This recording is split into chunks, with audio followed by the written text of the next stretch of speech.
Hello and welcome to another Writer's Showcase, friends. Always happy to have you. We have a few amazing guests here today. We only have two so far. Hopefully, our friend Count Valerian will come on at some point. But for right now, we will. Let me see. Oh, perfect. Just barely got something in the mail. Should help things out.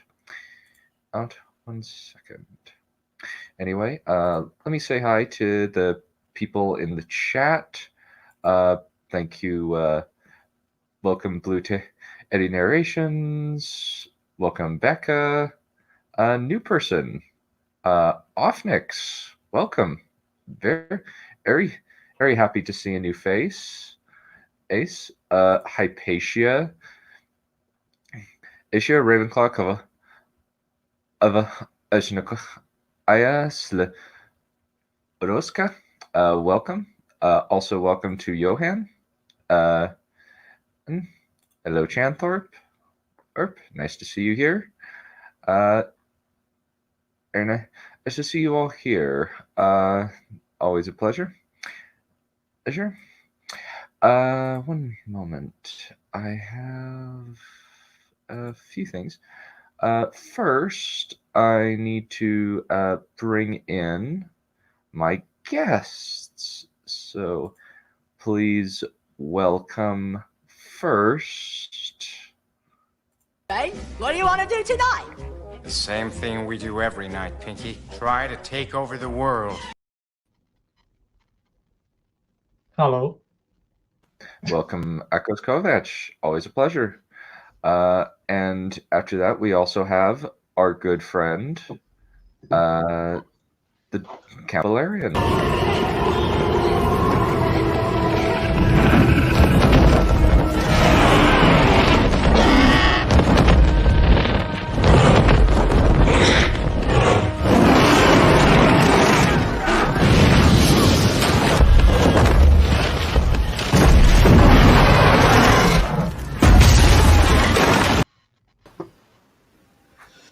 Oh, greetings. Oh, welcome. Is that rig all Always getting a pleasure. killed? Nah, I don't know. Maybe. And also, welcome to Tarek. 我が力、我が刃、我が狂気、我が狂気をもて見解せよ。エクスはあ、うがせエクスプロージョン。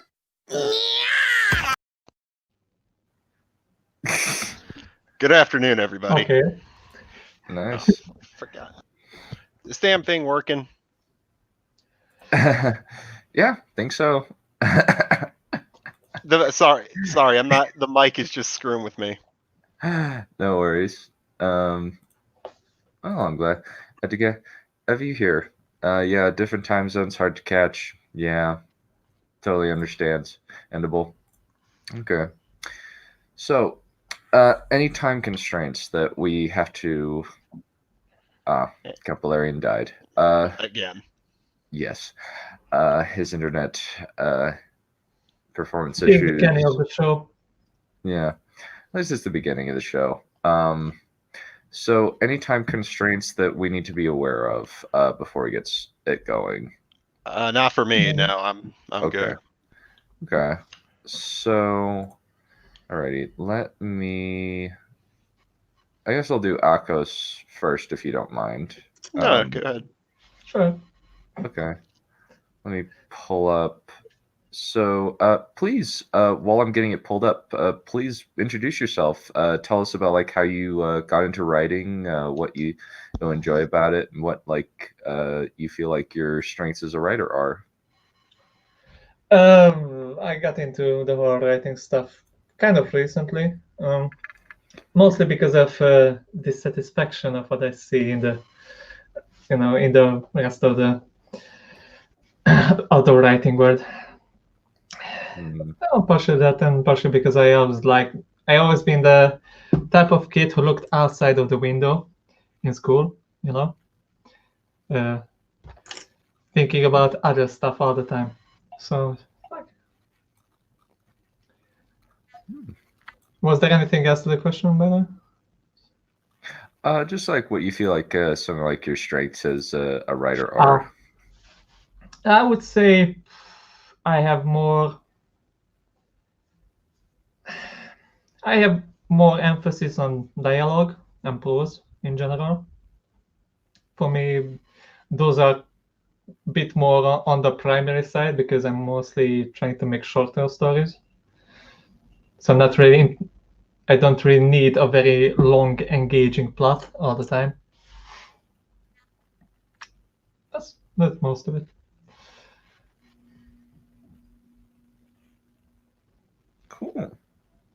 All right. Tell us a little bit about like this story. Like, how did you come up with it? It was kind of it was kind of improvised one day, most part. I had this one moment to just go for it, and it was usually just the first chapter stuff, and then later I just expanded on it, and that's pretty much it. I don't even know when was that. A while ago, almost a year.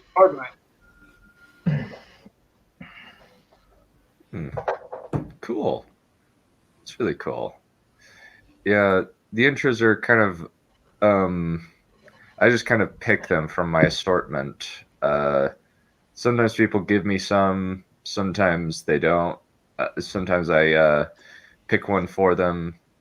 It's easier when they give one to me. That way I say, oh, okay, that's what they'd like. That's just kind of how it works. Okay, the Wrath. I will find something for next week, I guess. Yeah. You can just send me the MP3 file. That'd be great. Okay. Oh, I can say I like what I see already. Okay, so the Wrath of the Clay King. When given a choice between a corrupt empire and a prosperous kingdom, the answer seems obvious to man. But in truth, they are one and the same, for one folds into the other, on and on, forever entwined in an eternal limbo.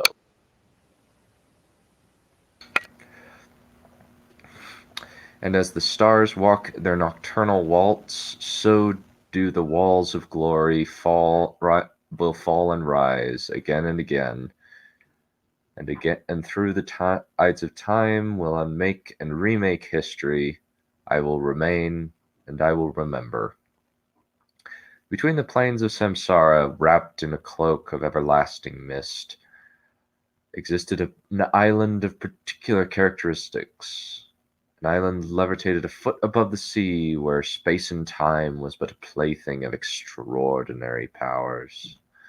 A place that sailors of all kinds evaded, for their heart was filled with unease and fear whenever they gazed upon the ethereal white wall. For those who followed their fear, those who had the courage to sail through the threshold, found a world unlike anything they witnessed. An island of supernatural powers where one could sing to the mountains and hear them respond in kind, where creatures of unique nature of lost worlds that now are nothing but cold stones whirling through the infinite emptiness could live in a lush and prosperous world that could change and form to their needs, where precious artifacts of the finest civilizations and artistic works of the greatest minds were put to display, forever imprisoned in fields of stasis that kept them safe from the iron teeth of time, and forbidden knowledge sealed away in vaults within the depth of the great mountain. Those who stepped on the shores of this mystical pocket dimension had to walk the pathway of obsidian that led to the hulking mountain within which awaited them a single person. a paradox to the eye, a combination of everlasting beauty and grotesque transformations. She was pale green in complexion, alien and strange to the human eye, yet somehow desirable at the same time. From her head, golden streams of hair flowed down to her shoulders. Her eyes were pale aquamarine, in orbs,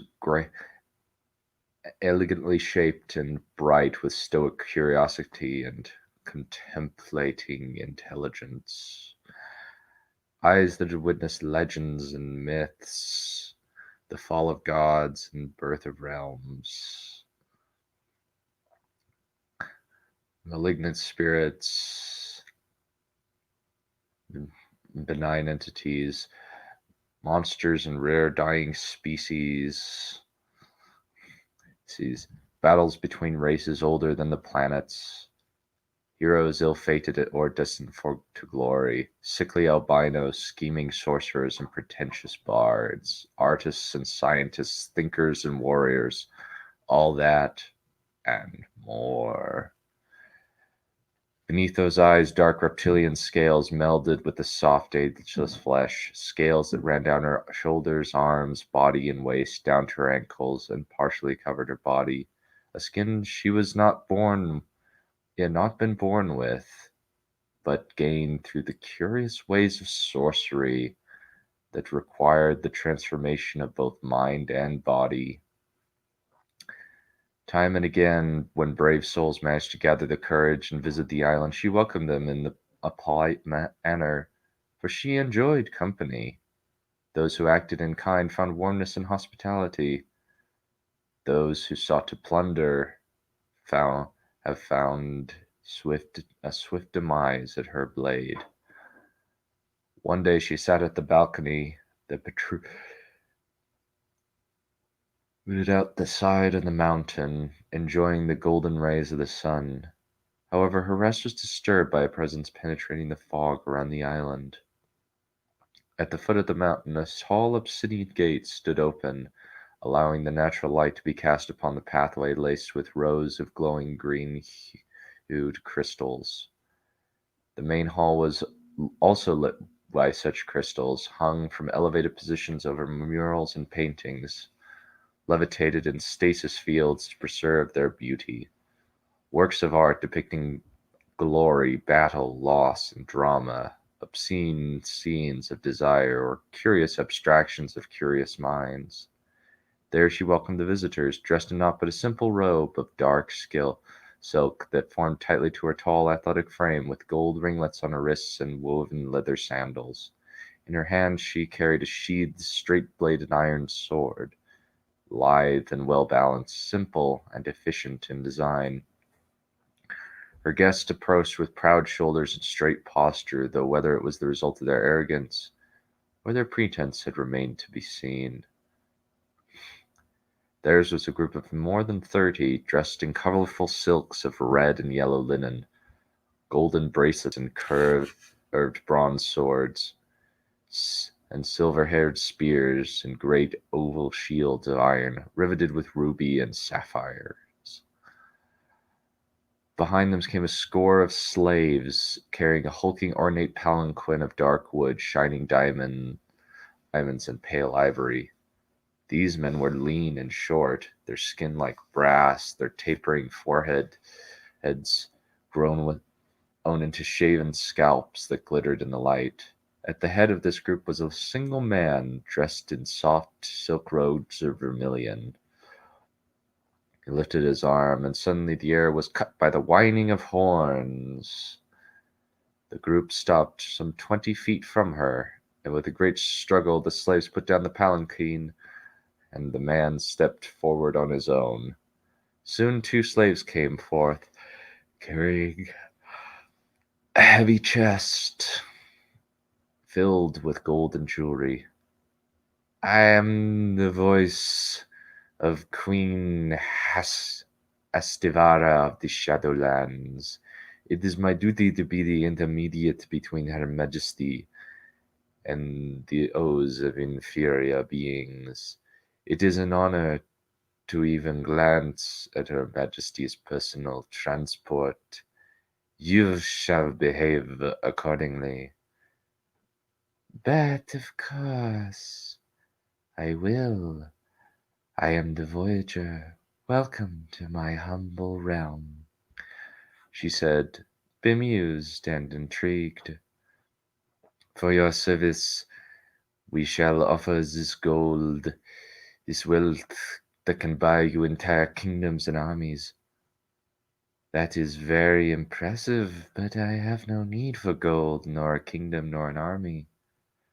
Her words were like a knife to his heart, and had little success in hiding his wounded pride. Then is the egg of a dragon you wish for?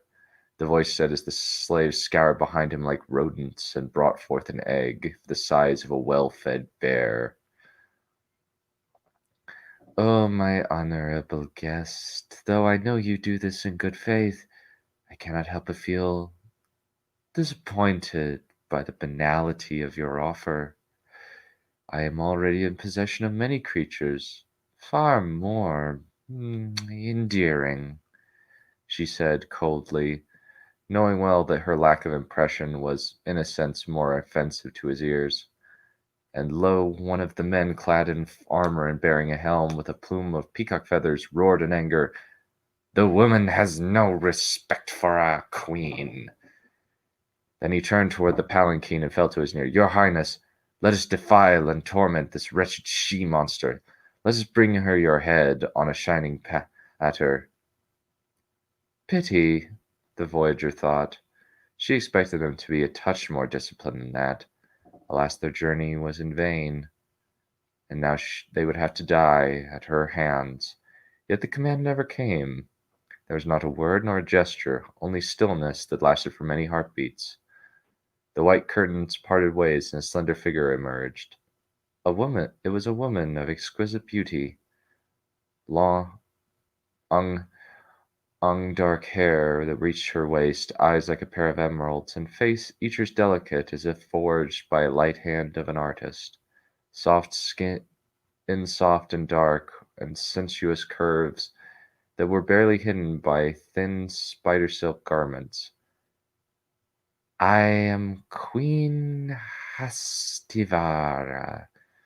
Mortal man and women have fallen from my beauty by the hundreds, and my enemies fall to my blades by the thousands," she said as she approached her, leaving her anxious guards behind. "Tell me now, do you wish my secrets in exchange for your help, or something more? Though your power is great, and your beauty has been the muse of many, I am no mortal, who can be smitten or cuddled into service. Tell me now, what is it you want? Then I shall name the price." Hastivara's eyes narrowed with anger, but unlike the other, she managed to keep her calm. "Very well," she said then. She smiled, her teeth flashed white in the murky hall of her face. "I want you to kill my father, the Clay King Mathriagi. I am no assassin nor mercenary. I am certain you have plenty of men who will willingly carry out your command and bring the Clay King to heel. Why me, then? It is only you who can fight the monster. My father refused to give in to the abyss, to let me die, and let me take my place when it was intended. His jealousy poisoned his mind, and his sorceries raised the dead to life. I have in his defense. Swords cannot touch him, arrows cannot scar him, and not even my wizards can find a way to banish him. Then I heard about you, your island, and your knowledge." Though the Voyager cared nothing for wealth or politics, the This particular task intrigued her. Though she neither cared nor trusted the seductress, she was curious of this clay king, what manner of knowledge he possessed, what kind of supernatural entities he touched during his time in the spectral realm. Should she do as the queen wants and banish him, or converse with him? Very well, she gently caressed the queen's oval face. I shall fight your father to the best of my skills, but my price will invoke your anger. No one can threaten me without consequences. The queen's smile did not slouch, but became almost devilish. Yes, I understand. She turned and turned to her pal Ellen Keen. Your Majesty, said the man with the plumes. You have written your fate already. Face it now, she said gleefully as she took her seat. Let us see if you are worthy of your reputation, voyager. The people of the Shadowlands backed away from the doomed captain in eerie silence. The man had drew his sword and readied his shield, and so the voyager had drawn on hers too. Cautiously but steadily, the captain approached her, and once she was at the right distance, he opened with a strike that was meant to probe rather than harm. She withstood this easily, and so did the following slashes and thrusts, parrying and deflecting them. But the intensity of his attacks increased as anger and bravery brewing behind his temples. Yet those dangerous attacks that came with the swiftness of a snake and the might of a lion did not move her. Efficient, precise, never too quick or too slow, her blade was there where it needed to be, when it needed to be. But this display of swordsmanship was not to last, and once an opening presented itself, she struck at it. Her iron blade made its way through the sword and shield, and found its mark in the gap of his armor at his thigh. Then a powerful kick to his chest pushed her enemy away. The captain stumbled back for a moment then, and with valiant strength, he pushed himself forward for another attack. But now his posture was weak, his shield arm limp and slow. The hybrid met his strike with her own, then pinned the bronze weapon to the side, then struck again. Thus the captain's head rang dully as it rolled on the smooth obsidian floor. Now go, she said, holding the blood-stained blade at her side. I will visit your land soon enough. Fearfully, the voice glanced at Queen Hastivara, who remained expressionless, yet when her eyes met his, she shuddered. The answer was clear. I think we'll call it there. Yep. Very good. Very good, I gotta Nice. say. Yeah. Thanks.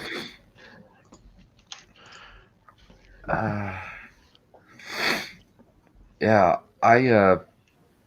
a few little. I think overall it's very good. I would make slight surgical edits here and there. Maybe it's the language translation. It's not translated. I just went straight up from English. Oh, okay. I just Oh, okay. Okay, there. Because the idea was to basically emulate the style of these, more old school writers, the Clark Ashton Smith and Howard and stuff like that. So it's more about it's just a different approach to overall prose. I mean, yeah, it does need editing still, but it does have nice purple passages. Yeah, it's purple-ish. No, but it's good purple. It's good purple though. Yeah. Yeah, it's coming out very well, I gotta say. Thanks. Yeah.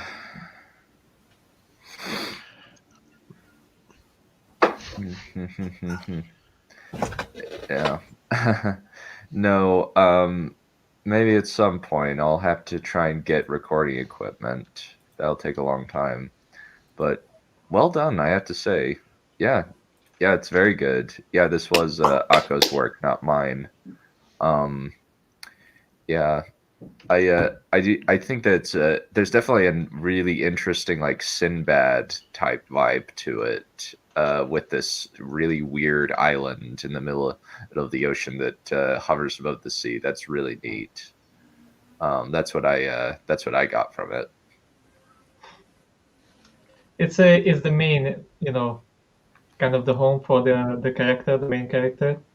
So it's really the idea is basically that you have this character and you can pretty much put her into anywhere, all kinds of other stories. Because here, time and space and dimensions and all that sort of multiverse stuff, you can basically do anything with it. So Cool. Cool. Yeah. Cool. I have no complaints. This is really good. This is a really intriguing start. I like what you've done with it. thanks.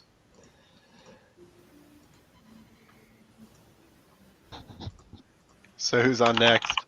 I think we'll do you and then Count Valerian. That way Count Valerian can Get the computer working without smacking it. Well, I might be going AFK in well, let's see, quarter hour, half hour ish. Okay, so you go. So maybe you go first. Yeah, you go next, and then I'll go last. We'll go with that. Yeah, otherwise I'd probably have to go last. And who knows what my computer will be doing by then. All right, so you go first. Now it seems to be behaving, but who knows? Let's see. And this is... I'm going back to the serious novel for a bit. And this is chapter 7.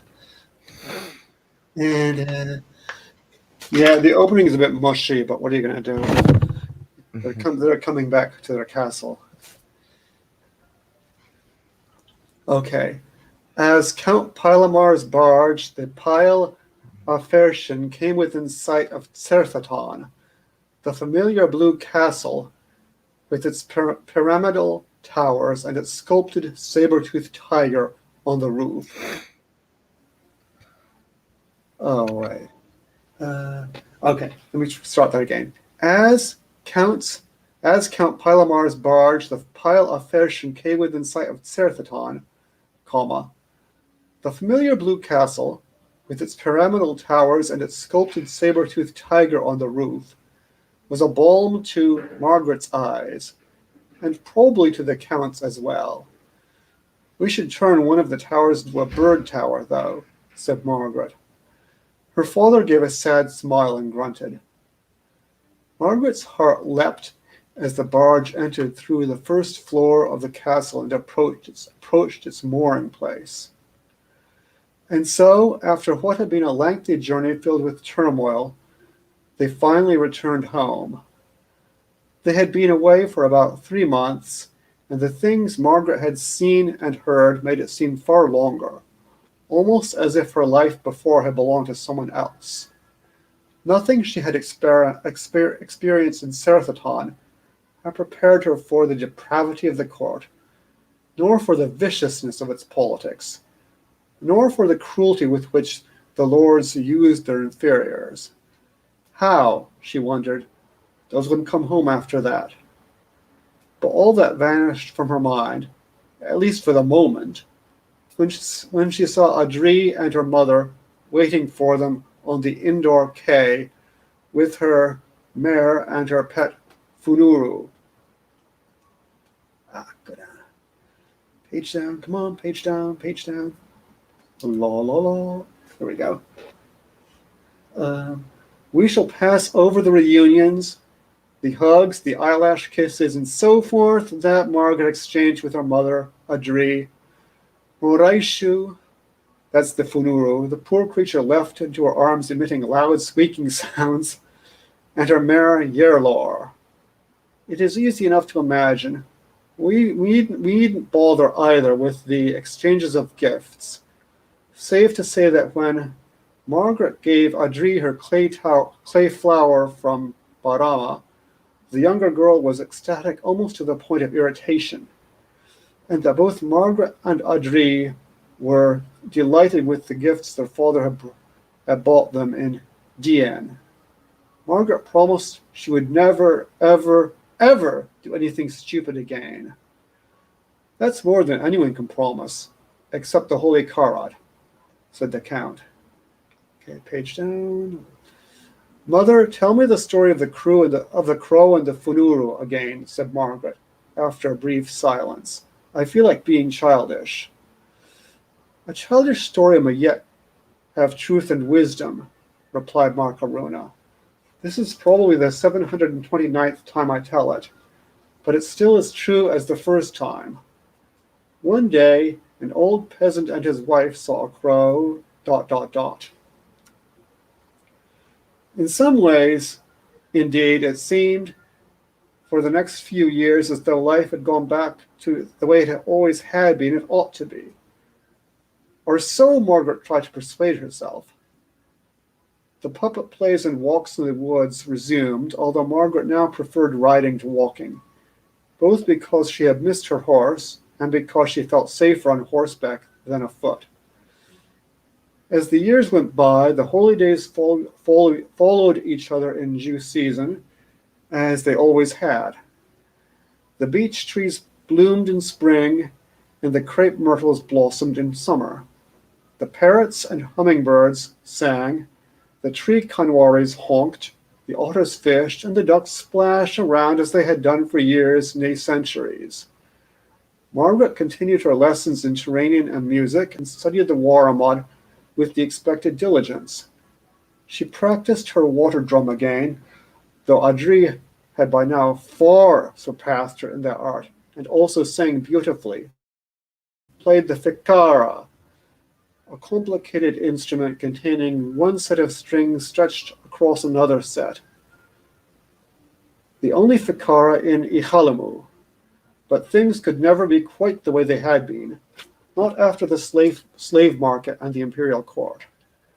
Not after the encounter with Daraimi. One obvious change was in the two new slaves that they had acquired. Gaga was just as officious as she had been on the voyage home. Baba had traveled on to Peje with Garawada and Barama, and seemed always to be following people around and offering this, that, and the other service.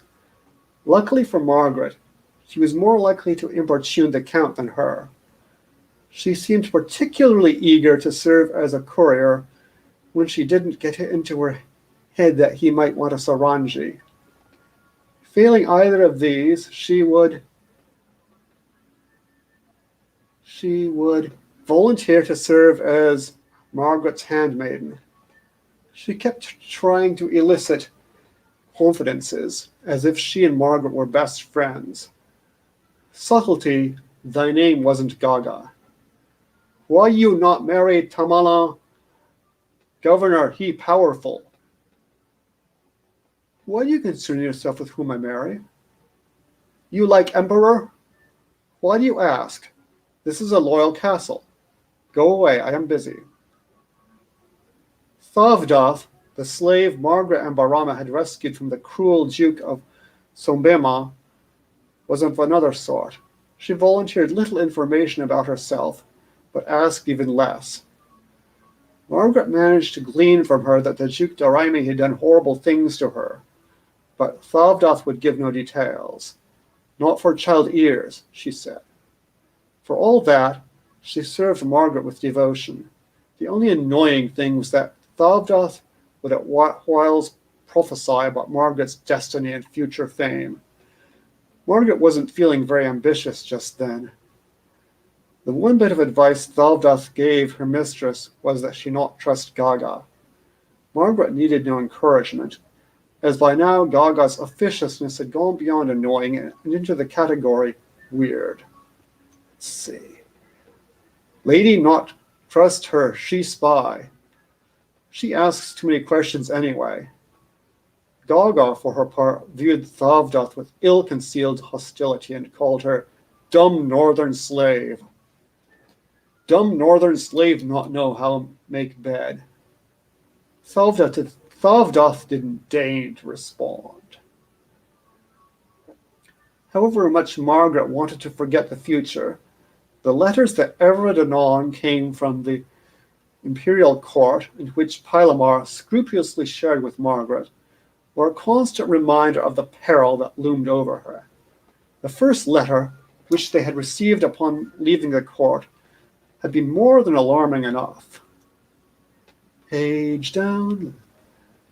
Exalted Equeque IV, King of Kings, ruler of the quadruple crown, emperor of Sandaran and Shaga, sovereign of Akari, lord of Mindar, flower of righteousness, height of glory, mountain of majesty, fount of knowledge, liberator of humanity, etc.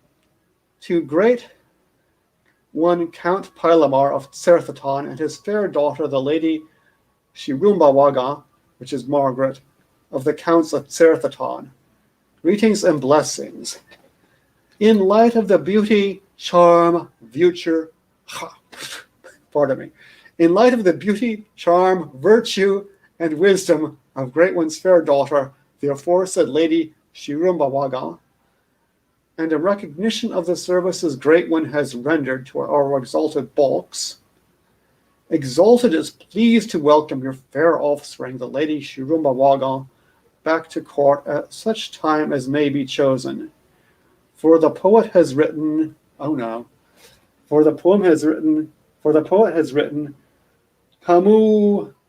you Pushmu, that beauty and shapeliness be rewarded. And indeed, Murau Muhamuyu Terayun, let a virtuous intent be rewarded. And if this be the most signal honor a young lady can receive, it is nonetheless but the Lady Shirumbawagan's due. In responding to this most generous, albeit most justified offer from exalted hand, we pray to Sacred Nine that Great One's wisdom may prove yet greater than your loyalty. For it is written in the Book of Justice,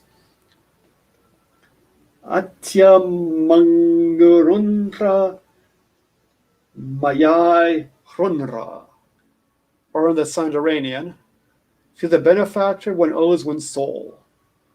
If one owes one's soul, how much more one's daughter?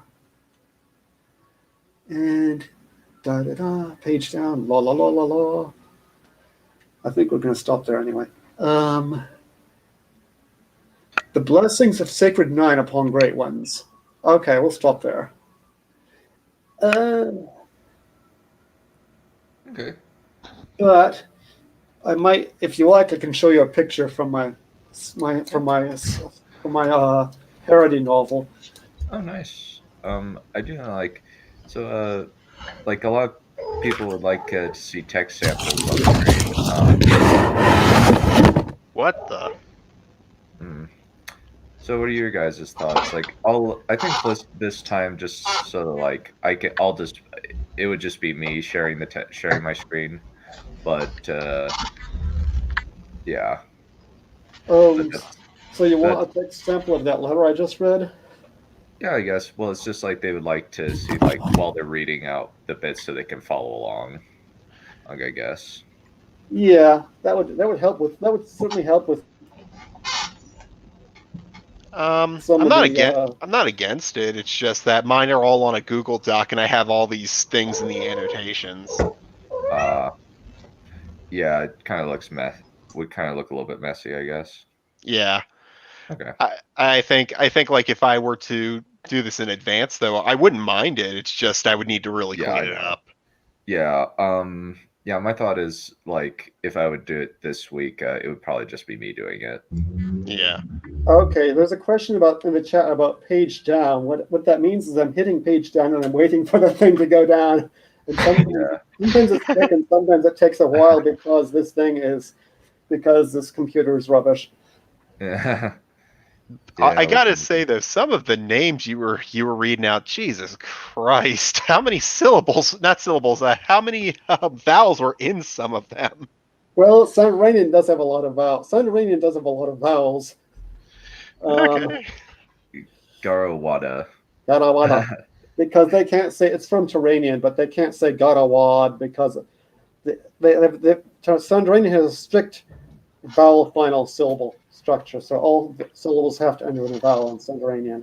Oh my god. Hmm. So yes.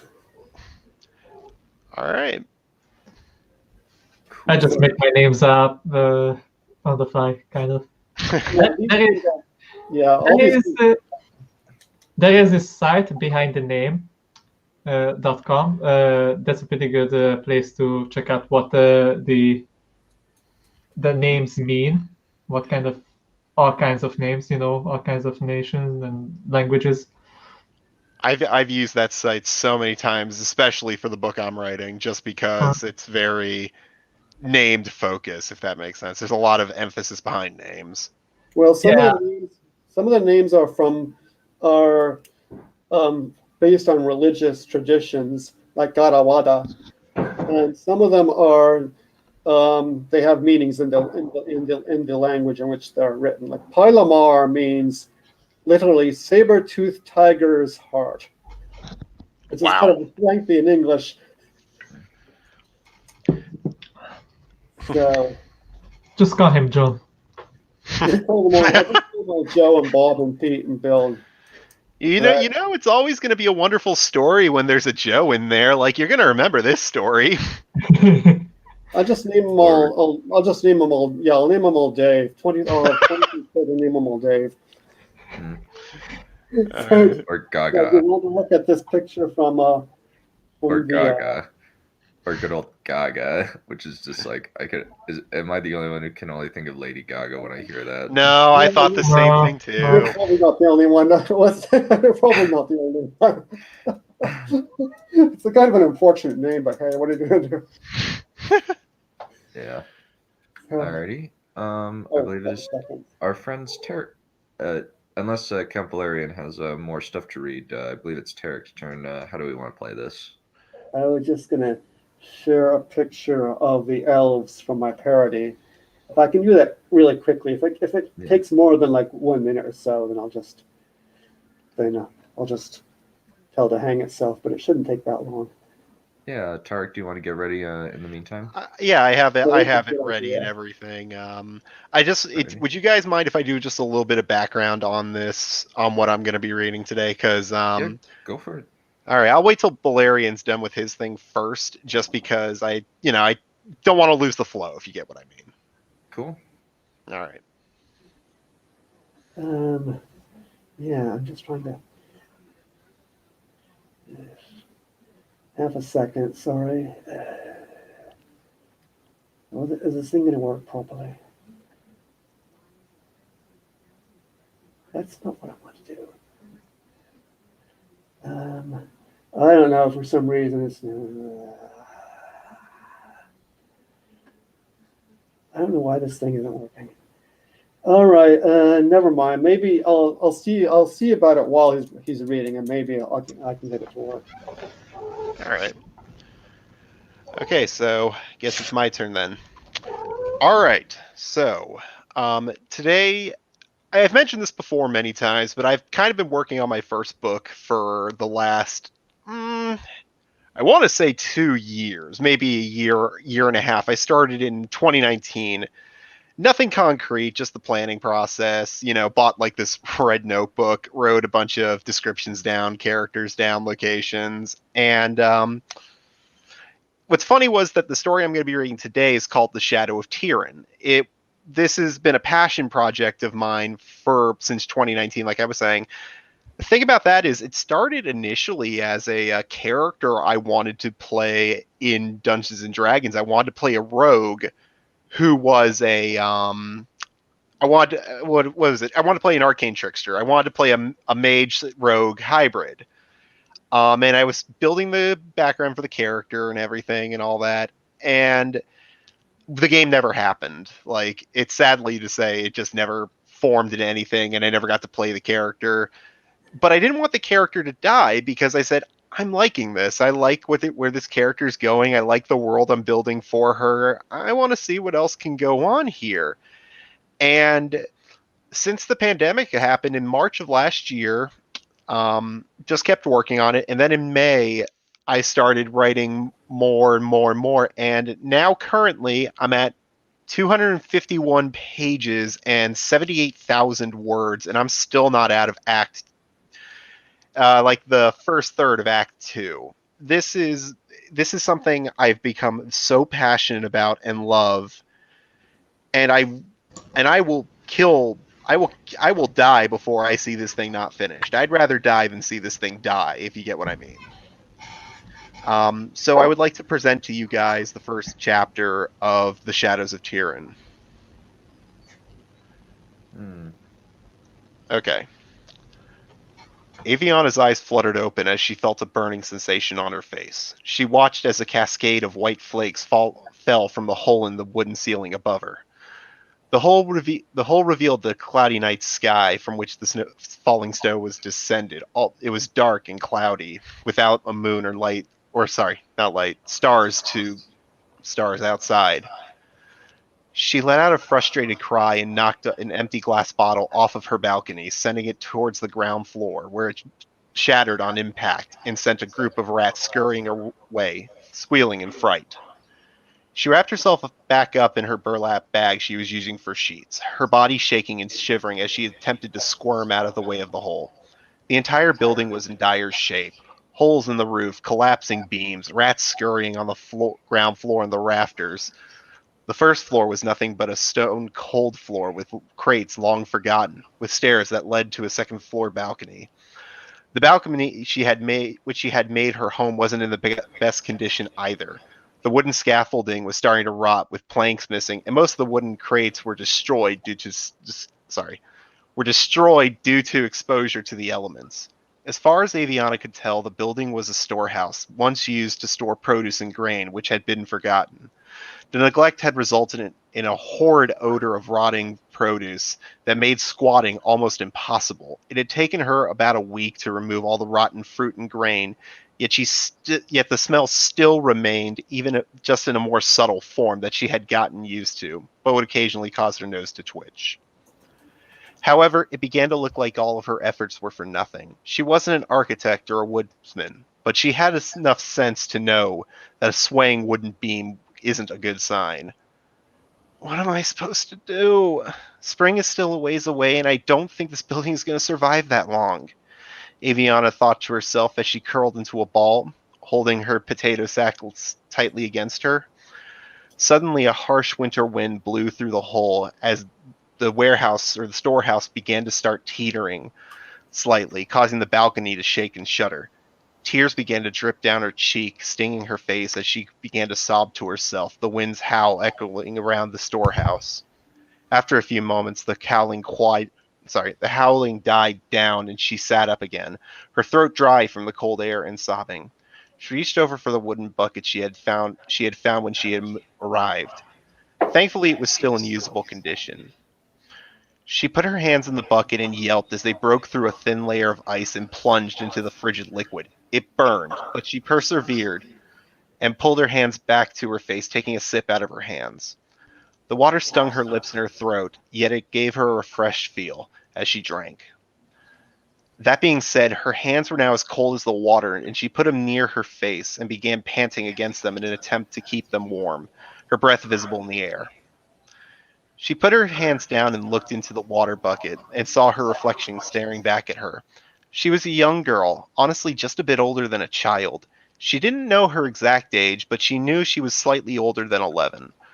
Her long black hair spilled down onto her shoulders and her back, and her usually fair skin was as pale as the snow falling from above. Her face was gaunt, malnourished, and was dirty with marks of mud and dirt around her cheeks and chin.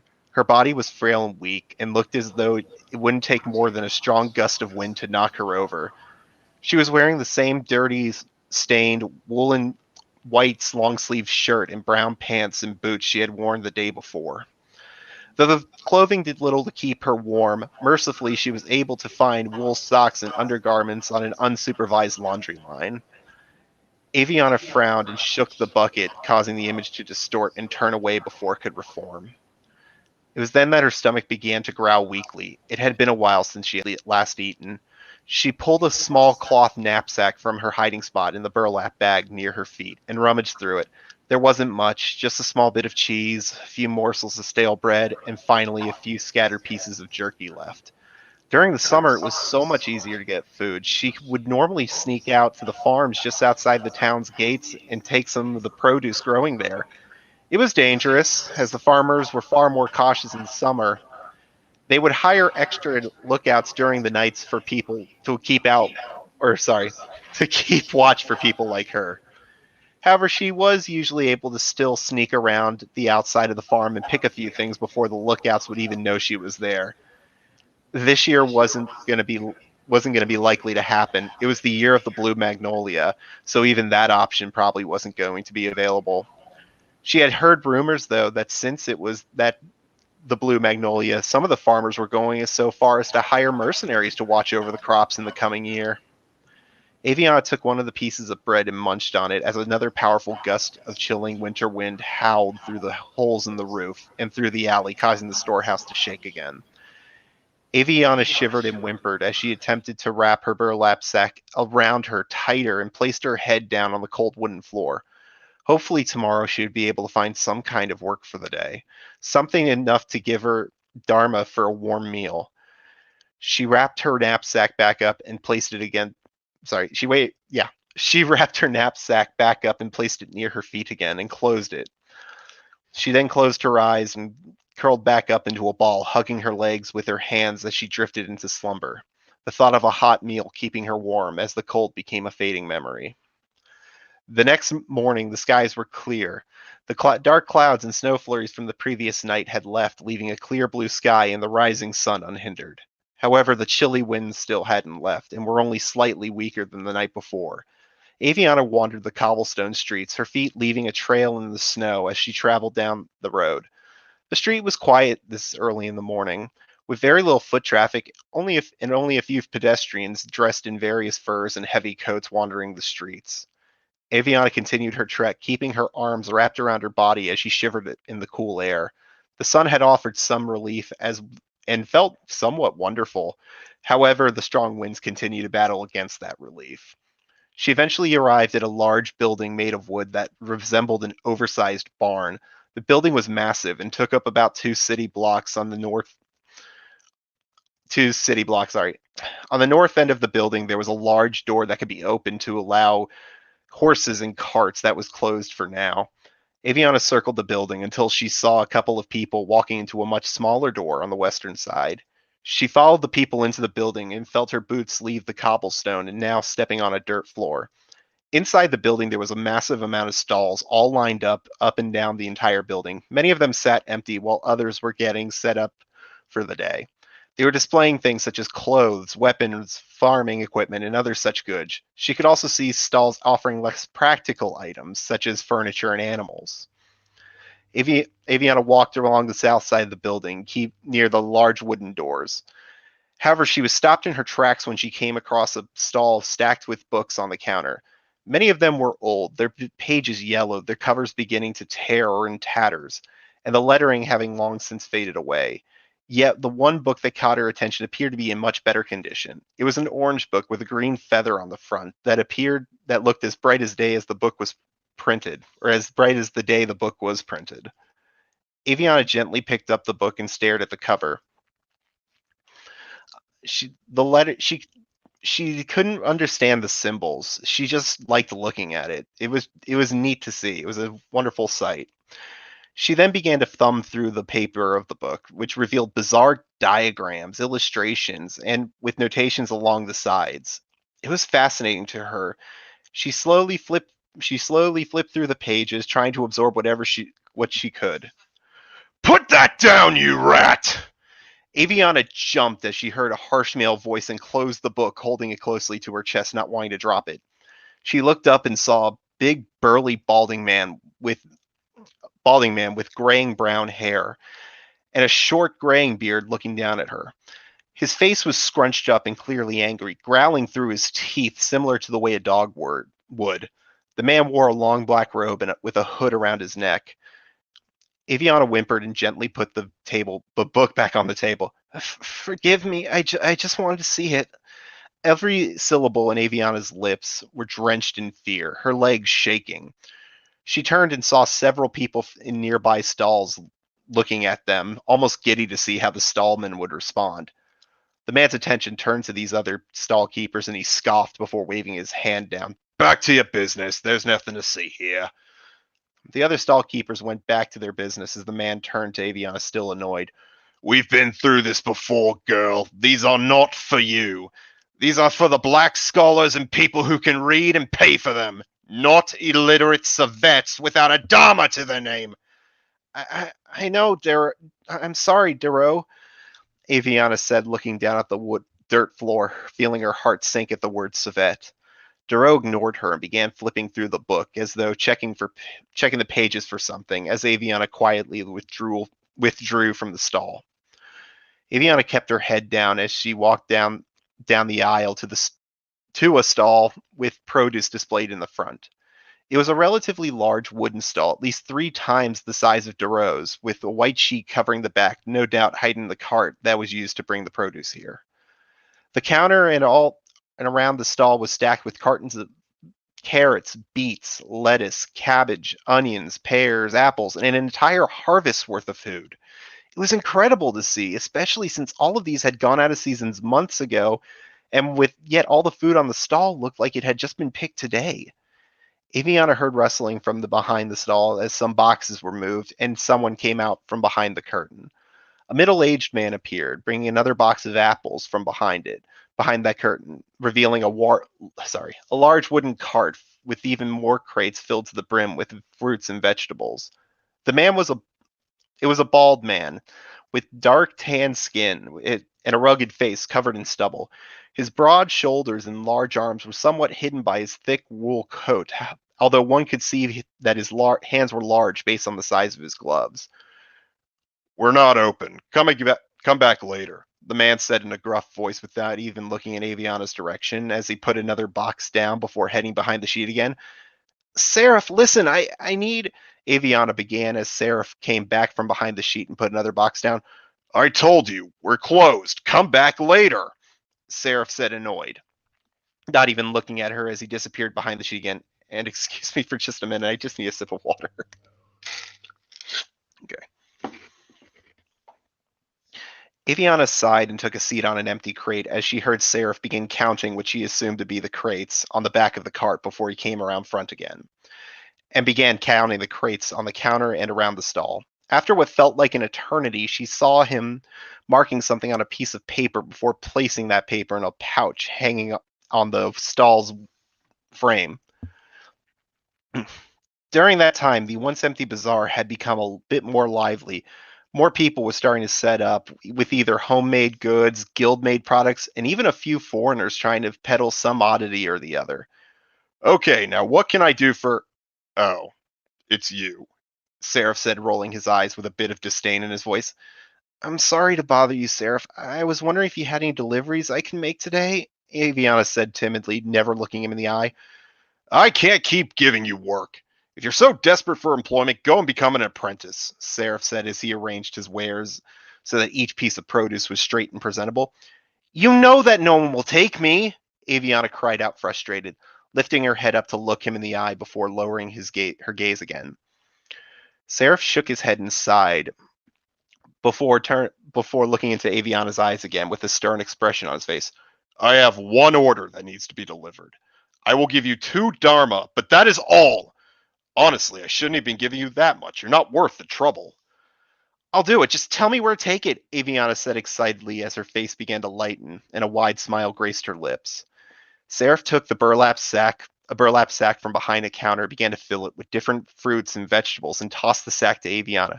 She caught it but stumbled. The bag was heavy and hard to lift as her weak arms struggled to carry the weight. Take that sack to the Black Paw Tavern over in the Ward District. You are to collect 30 dharma. You do know where that is, right? Seraph asked as he stretched out his hand with the invoice in it. Aviana stiffened at the mention of the district, her blood growing cold. However, she nodded and took the invoice from him as she began to walk towards the exit of the bazaar. The moment she stepped foot back outside, the winter wind hit her like a horse galloping at full speed. She could feel her face starting to go numb, but she marched against the wind as she began her trek. Despite the initial cool wind hitting her face, it had begun to grow somewhat warmer as the day went on.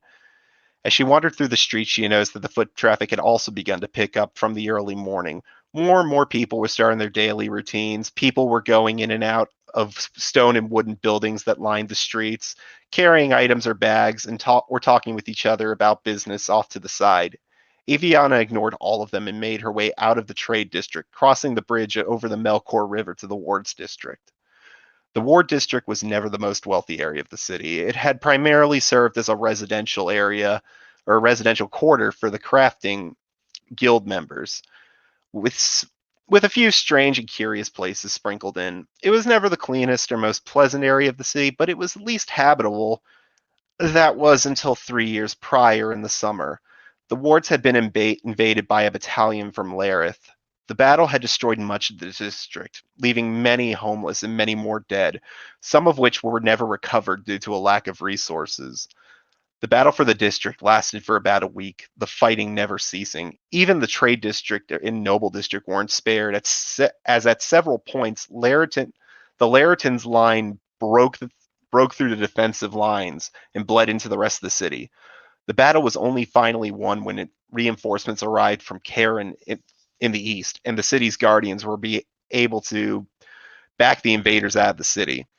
3 months after the war ended with Lareth, 3 months later, the war ended with Lareth retreating back to the country of Lorena. She said she had heard that Tyrion was unable to press into Lareth due to the heavy toll the fighting has taken on Tyrion's armies. Once the war was over, King Tyrion demanded that the noble ward be repaired as soon as possible, as well as the trade district, in order to get the city running again. The focus on the trade district and noble district areas had left the wards falling into further disrepair. Aviana shuddered as she continued walking into the ward, turning her head around to scope out the area. Many of the buildings had either been demolished or burnt down, leaving nothing but ashes in their wake. The ones that were not completely destroyed had holes in the walls if they weren't missing altogether. As Aviana walked through the streets, she noticed people sitting off the sides of the still standing buildings, looking tired and weak. Many had their clothes torn apart and a desperate, hungry look in their eye. The hungry stares from the homeless men and women were enough to make her nervous, yet something else was beginning to bother her. She could have swore she heard footsteps behind her. She turned her head quickly, only saw various tracks in the snow, though she did notice one set walking between houses behind her. She attempted to walk faster, but the weight of the bag made the task much more difficult, and her weak body didn't help the matter. And I'll leave it there for today. Interesting.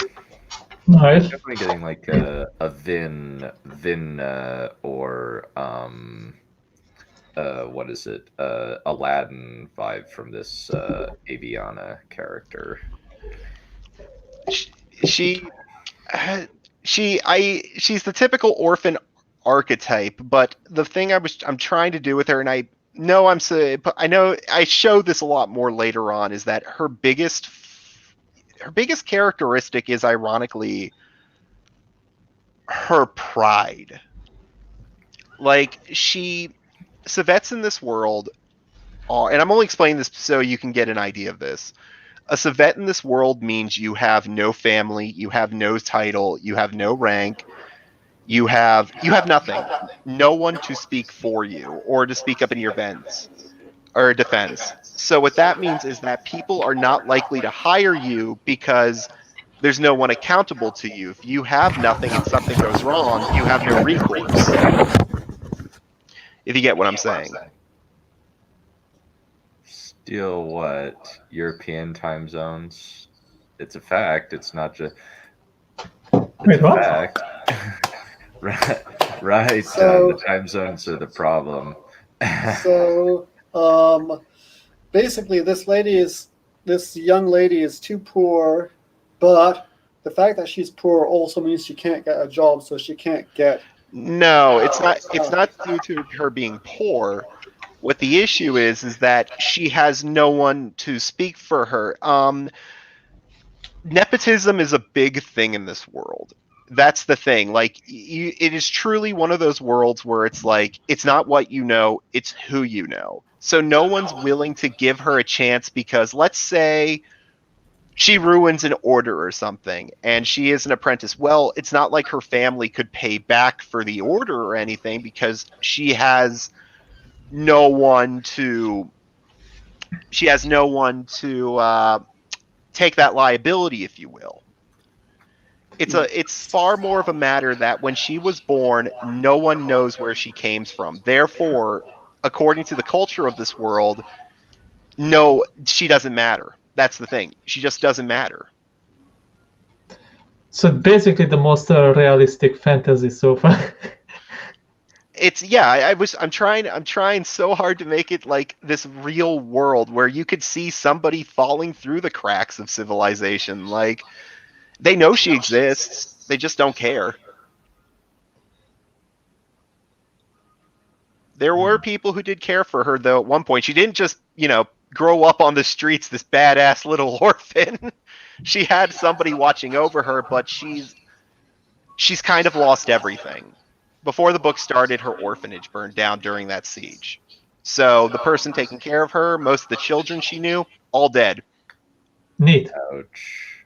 Her life sucks, but the story is about her moving past that and becoming her own person. That's what this is. So charity is not like something that loving your neighbor is not a big thing in this culture. Not unless your neighbors can give you something in return. Because I'm sorry I'm taking so much time. I just trying to get this right. The reason why names mean so much in this world is because the gods come down to Earth every 5 years. They come to Earth every 5 years, and they start fucking. That's the best way to put it. They start fucking, and that's how you get the mage population. Fair enough. Now, so basically Greek mythology. So. That's kind of, yeah. But here's the thing. If your name holds a lot of clout, it's far more likely that your family will be chosen to be the baby mama, or in the rare case, the baby daddy of a new mage. And then your family status is elevated to higher and higher places, and you start mingling with the mage crowd because they're the children of God. So if God's coming down every 5 years, asks, how's my kid? Are you really going to tell them, oh, we just kind of dumped them somewhere? So basically, you're now in the elite class because you've been chosen by the gods to have their children. And now you're going to start associating with higher and higher parts of civilization or city. So the gods don't care about this young lady either. Oh, they do not give a shit. She has nothing to offer. No, she can't make sacrifices to them and whatnot. She can't, she has nothing to offer. She has no status to offer. She has nothing to offer. And this is the important part. She doesn't have a last name. So she has nothing to tie a family back to. I didn't forget, but that's what I was trying to say. That's what makes her a Servette. She doesn't have a family name. So she doesn't have anybody to fall back on.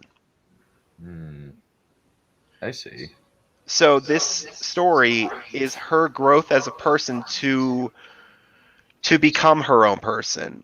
Like, it's not a question of if she has the willpower to do it. It's how. Oh my God.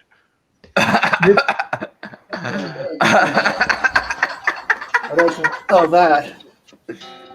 Okay, yeah, that's the elf country. What the fuck? That's the elf country.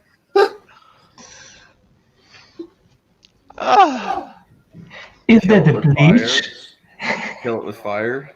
Fire? Probably perfume.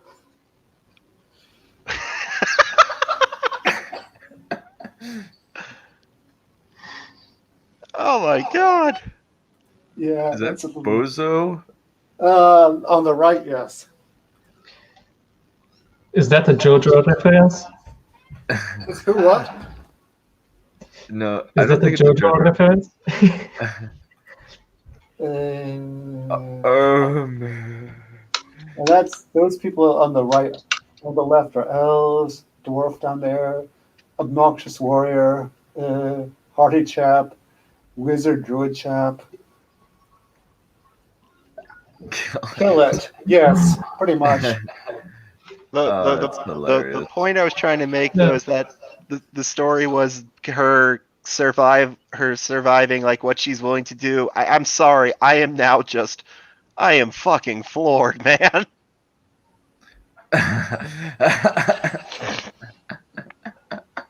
Yeah. Not to spoil the mood or anything. Oh my god! But thank you for letting me ramble on about that. And her spine would be a fucking pretzel. Her spine would be a goddamn pretzel. Well, So much- so I don't think those things are real. Yes, I dude. would. Is this a magic society? back. Like, you know, in my Parody. story, mages hold magic in their bodies through this somewhat like conversion process that all of hers go to her tits? What the fuck? Yeah, all the magic gas goes there and she can fly with it. It's like a, a balloon. Let's she's just like go a with bad D&D drawing. This it's let's go with Tree Titty Lady from Last Unicorn Logic here. oh my god.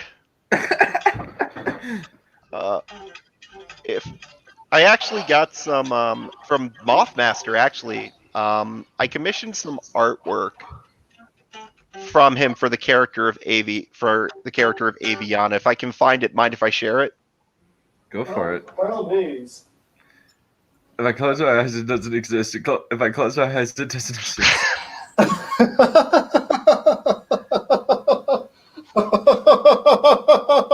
Yeah, that's enough of that.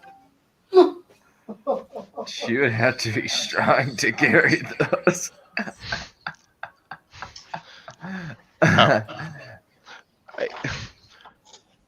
Bad D&D drawings. Poor D&D drawings. What? So this is Valerian's artwork for his Lord of the Rings parody. These are apparently the elves. Yeah, those are elves.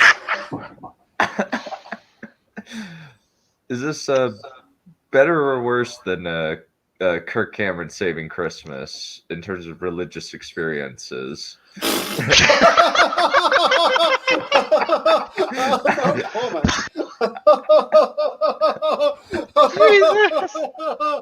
Help.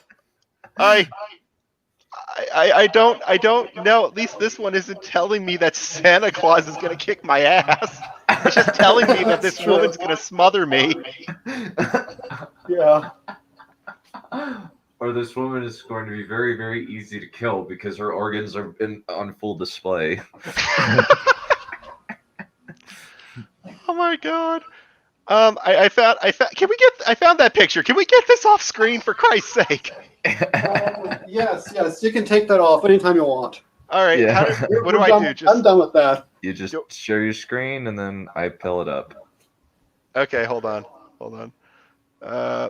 Share screen. Okay. Let's see here. No offense, but that art scares me. File Explorer. Yeah. You're upsetting poor Tarek. I was disturbed. I'm trying to see if I can find it. File Explorer maybe? No. For some reason it's not pulling up my photos. Like I have the photos thing open. Yes. Okay, screw it. Here's screen one. I'm showing it.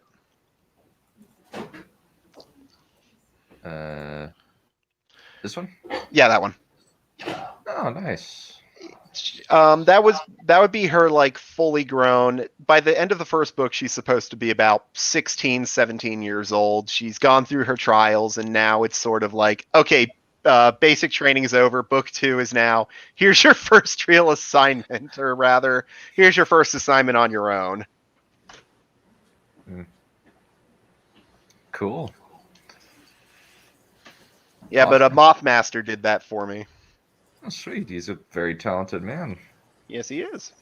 Extremely. I'm going to need him drawn some of my stuff. Her Going to find pain and whip. Her tits don't take up 80% of the screen. Unfortunately. I want this.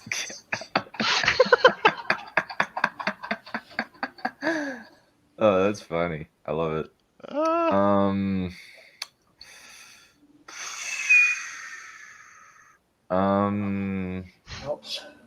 She has very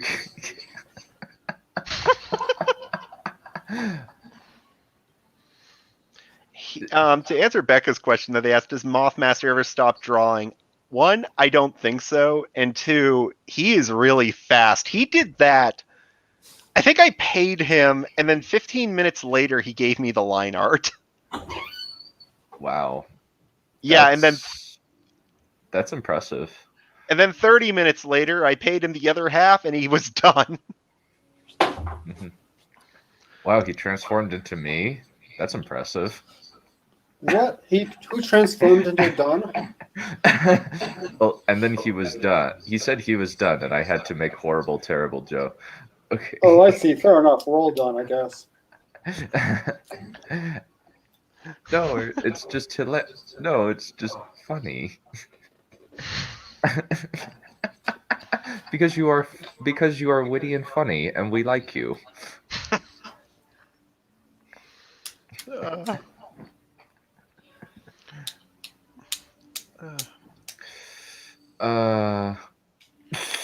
What do you we getting some more Dragon Blasters today? I don't know if it can. I don't know if after all that, I don't know if I can stand it after all that. Okay, it's not gonna be like that long. I don't have that much. Well, I guess I could. Let me pull it up. And I'm about to start eating too. I guess, like, since it's short. Oh, I need to get back in the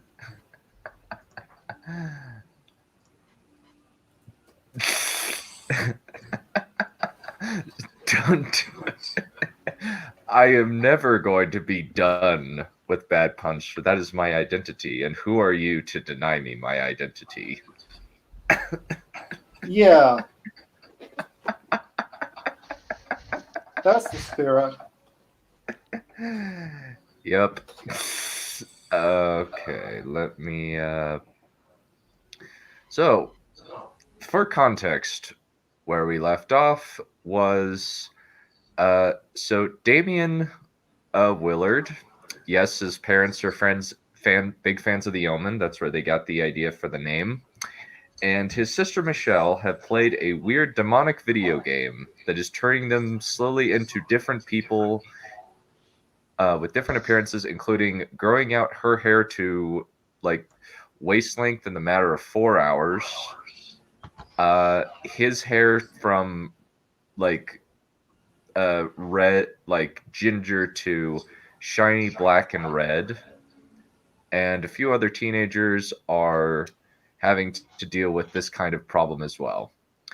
And the weirdest thing about it is they're starting to emit really, really interesting powers, such as dark energy manipulation and what is it? And pyrokinesis. And one of the things that happened was, just barely, Damien set purposefully set fire to a bully teacher's desk, and it turns out that Mr. Mirren, the teacher, is actually an agent of this organization of robotic knights who are trying to find these dragons. So let me. So the robots are the good guys? No, the robots are the bad guys. They're trying to unleash a kind of Armageddon on the world. When are the robots ever good guys? Come on. Well, they're knights, they're fighting dragons. Well, I guess I'm a dragon, so I should view them as bad guys too. In Asimov's work, they usually the good guys, or misunderstood good guys in Asimov's work, as far as I know. Yeah. Yeah, that's kind of like didn't Asimov kind of write the playbook of the three laws? robots? Yep. Yeah. Yep. Which is kind of funny. And one of the things that I kind of did about this book that was different from a lot of my other book was like I added snarky dick insertion narrations from the narrator, almost as if he's a character telling the story. But yeah. Oh wow, that's tiny.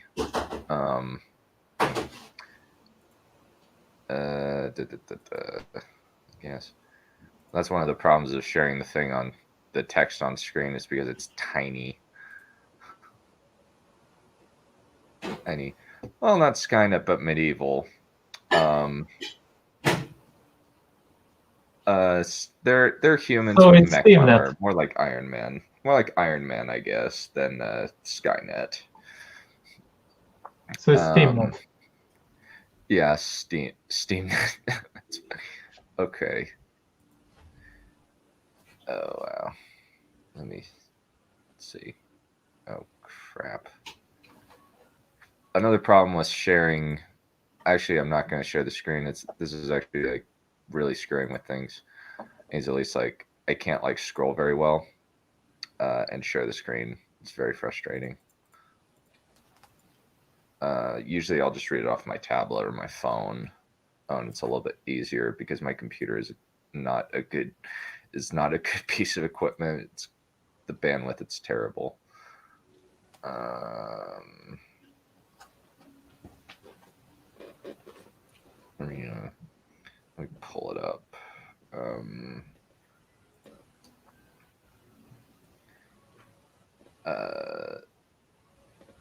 Dragon Blaster hype. Yeah, I guess so. Thanks. Dragon Blaster cult simps.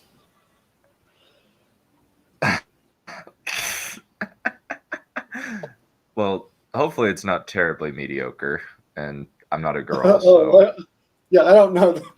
Yeah, I'm probably not using the word simp properly. I'm just repeating what everyone else says. How do you do, fellow youth? How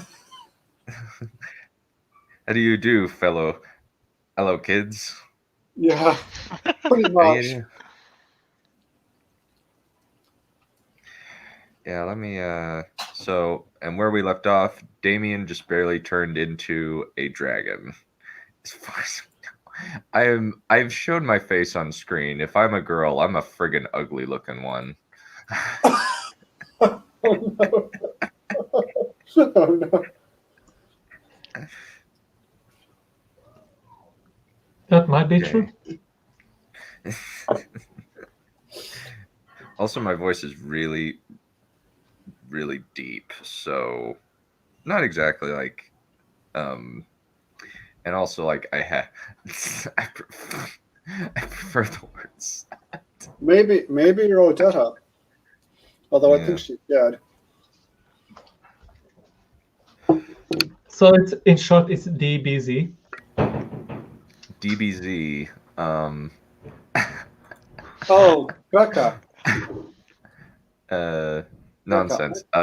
No, I don't look good in a dress. I got a pretty bad beard. Well, you could be the bearded lady. We could open a freak show. I hear Crow's got a good one. I prefer the term zealot. Thank you, Balerion. Oh. Oh. As a bear, you might even be ugly for a guy. Well,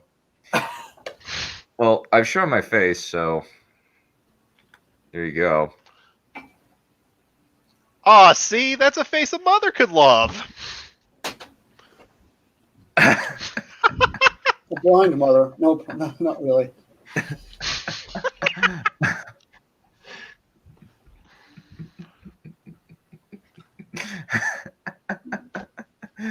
Oh no, my phone's freaking out.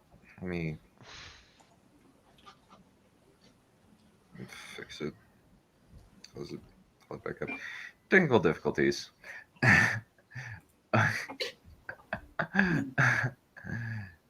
Oh, he knows exactly how good he looks in a dress. Face reveals. This is not a drill. Well, how do we know that's really him, though? There's my. Yeah, a lot of people say I look like Stephen Delane, a younger version of Stephen Delane. Which I guess so.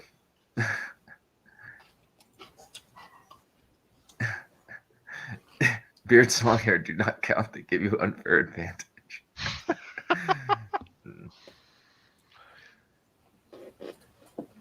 Let me pull it up. Hopefully now it works.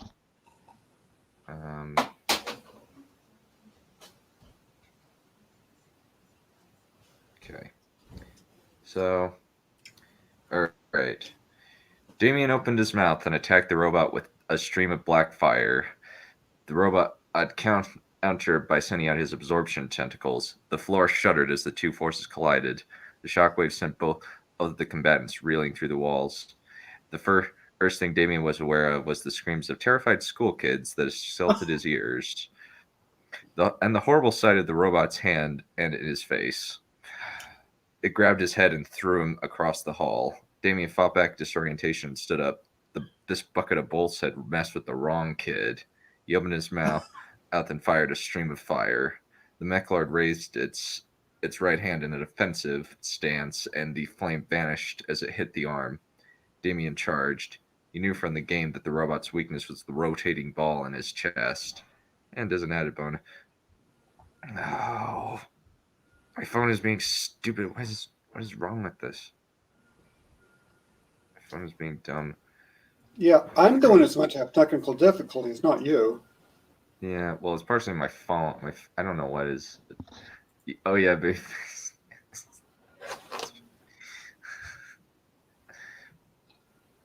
I hate Bayface. That's 100%.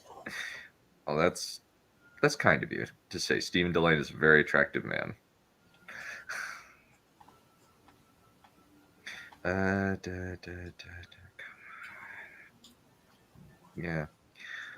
Yeah, I don't know why my phone is usually fairly reliable.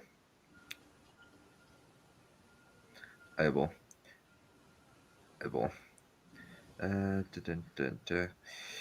He, and as an added bonus, if he could get a hold of the Mechlord system and adapt it to his own purposes, Damien's hand came up and caught his enemy's wrist blade. He growled, hand darting toward its chest. The robot grabbed his hand and threw him through the classroom door. This was easier in the game, Damien thought dismally. The robot stepped over, squashed desk, and stood over Damien, wrist blade poised like an executioner's axe. Damien opens his mouth and fire hit the robot's chest. It backed up, jerking like its chief wire had been cut. Damien jumped and slashed, and so he missed his target. Instead of hitting the chest square on, he hit the side of the chest. The robot screeched. He's like a gym teacher's whistle. So, Damien quickly grabbed the wrist strap and yanked it off. The robot wasn't a robot after all. It was a suit. Mr. Mirren and laid there gasping as he clutched a slash in his side. Shock flashed through him. He had killed Mr. Mirren! No, he was not breathing too hard. It was just a flesh wound. Damien squashed shock and guilt with this justification that Mr. Mirren had tried to kill him and would have done the deed in a heartbeat. One of the teachers was dialing 911 and gesticulating at Damon standing over Mr. Mirren. Damien ran outside and hid somewhere in the town where nobody would find him. He rocked back and forth in his human form, shuddering at the blind rage that consumed him when fighting the robot. He had to control this or else it would consume him. Damien waited for a few hours in the little hiding spot he had chosen to vent his feelings. After that, he took the little white wristband and began toying with it. How did it work? Damien understood technology on some level. He had aced everything in electronics class, but this was certainly a challenge. Absently, Damon wondered if he could adapt it to his own use. However, he would have to wait a little before doing that. He had to find out about this game. The walk home was a long one, and when he came home, his mom was crying and weeping on his shoulder, asking if he was all right, and his dad was asking what really happened at school. Damien modified them to saying it was okay, nobody had hurt, except for the teacher who had been involved in a surprise terrorist movement. Wait, what? Did you say surprise terrorist movement? Those are words I didn't think I'd hear. Surprise! It's 9/11. Yeah. I'm imagining Al Qaeda people saying "surprise." That's all I can think of. It's kind of like instead of Allahu Akbar, they come out of a cake and then blow up. Thank you. I appreciate that. Yeah, stop ruining the lore.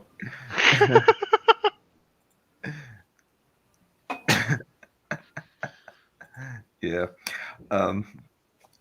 After that, they stopped badgering him with questions, and he was free to tell his sister about the goings-on. She was suitably impressed at the description of the fight with the robot, and also impressed that he had gotten the robot's armor band. I need a lab or something to conduct a proper test, he said mournfully. As is, I'll have to use something less qualified. There's the factory downtown, Michelle suggested. We could use that. Damien shook his head. That place has been abandoned for years.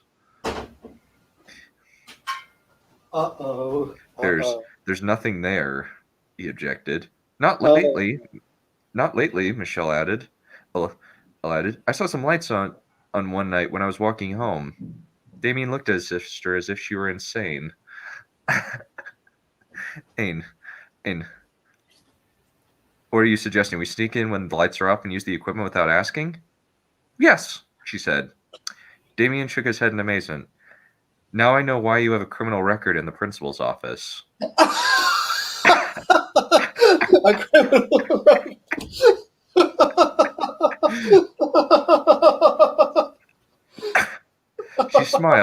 She smiled as if he had said the most complimentary thing in the world. It does make sense, but I think I know a better place to go, Damien continued. Thank you, she said. Wait, how did you know I had a criminal record in the principal's office? Damien escaped an interrogation by the simple expedient of walking out of the room. Later that day, Damien got his skateboard out of the garage, and his sister, wearing her gear, came out after him on her rollerblades. After a while, she smirked at Damien, leaned down, extended her arms like a swan, pointed the first two fingers of her right and left hands, and two jets of flame boosted her forward. Damien retaliated by doing the same thing. Their speed was at least 10 miles per hour. It was no time at all before they reached the abandoned game shop. Several years ago, Damien had sneaked down to the basement of the game shop and had found something extremely out of the ordinary. A lab straight out of a science fiction novel. Test tubes, power cables, hooking onto a massive tube in the center of the room, at least a dozen military-grade computers, and a bunch of scientists in hazard suits. They were placing a large rat inside the tube when Damien accidentally walked in. Even then, he had been strong enough to get out of sight before. Oh, crap. This is the unedited version. Dang it. Why does my phone have... Oh, an update. That's so. I'm I hate that. guessing this is not in the text. Yes, I fixed it. I don't know. With Dragon Blasters, I could have bought that was part of the story. Yeah, an evolution. Originally, it was an evolution chamber where they like used rats, to like create an evolution device Oh, that like Ninja evolved Turtles. him. Yeah, basically the idea was originally he was a demon that leveled up into becoming a dragon via the evolution chamber. Then I scrapped that idea as dumb. You could have brought in the Skaven. Yeah. I'm sorry. I like. All I'm thinking is Uncle Phil from Teenage Mutant Ninja Turtles going, "Rocksteady, Bebop, get me the Dragon Blasters, damn it!" Oh, that's great. I like it. Okay. I fixed it. So okay. I changed it. Later that day, Damien got his old crappy bike out of the garage since his sister came out after him with her wearing her gear and a rollerblade. It's okay. Test tubes, and at least they were making something that looked like a suit of mechanical armor inside of a tube using robotic arms inside the tube to assemble it. Yes, this doesn't make sense. Hello, this is the narrator. This doesn't make any sense normally, but the nice thing is this is a book about robot knights fighting teenagers who turn into dragons intended for children. So if you don't like it, no offense, but you have boringly low levels for your suspension of disbelief, and I don't want to be friends with you. Jesus, I agree with that. I get it, but my God, Yeah, I agree with that. I get the joke. I get the reference. Good on you, narrator. Yeah. Damien shook his head and looked back at the lock holding the door or to the secret lab closed. Uh-oh. The incomplete design of the lock made him roll his eyes. It was just a stupid combination mechanism. He had given up using that junk when he was 5. Sighing, rummaging around his pocket for his hearing enhancer, he placed it in his ear and began turning the lock. And you say I'm the one with the criminal record, Michelle remarked, but she said it admiringly.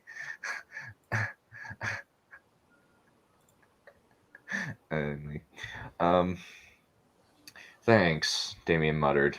Once the 5th digit was in, they went and into the lab. It looked pristine.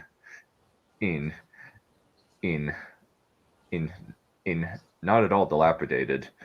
No cobwebs, no leaves, not even one speck of dust. That could only mean one thing. There are people here. Damien whispered. Michelle glanced up nervously, unslinging her baseball bat from the case on her back. Let's get what we came for and go, she suggested, hefting the wooden bat as if she were preparing to bash someone's face in. Damien nodded in agreement. You keep watch, I'll hack the computers.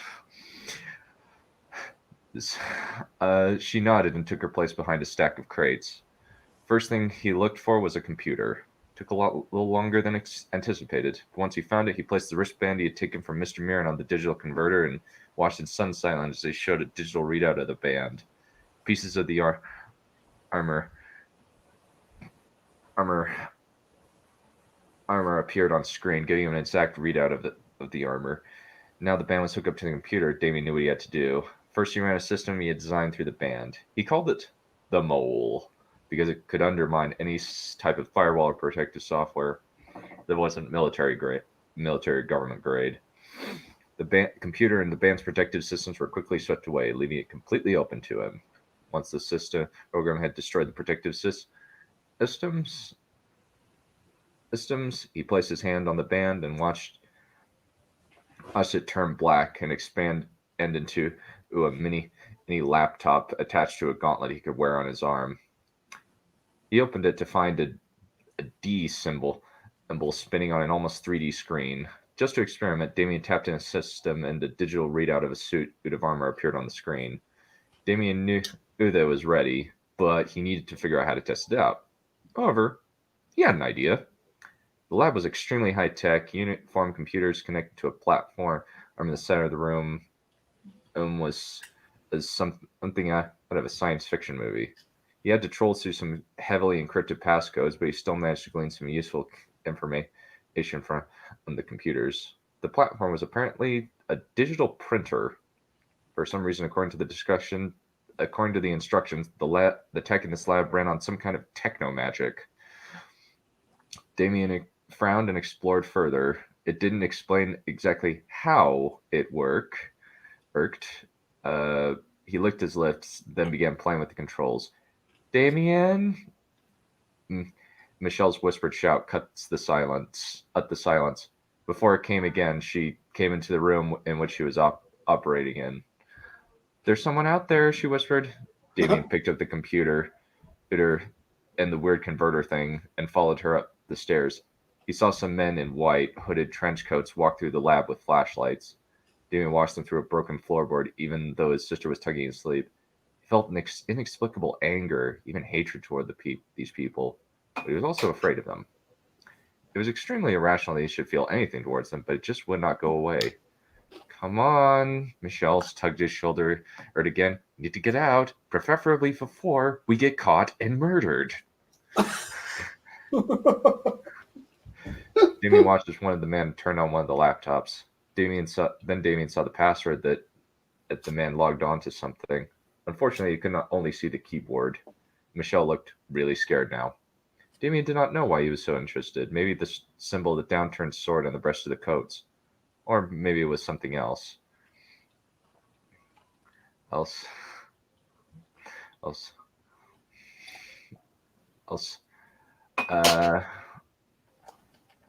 it's my delivery. I'm reading this a little bit faster because it's mainly supposed to be more of a teen novel, I guess you could say. Curious, Damon leaned forward to get a better look. He leaned too far. The stupid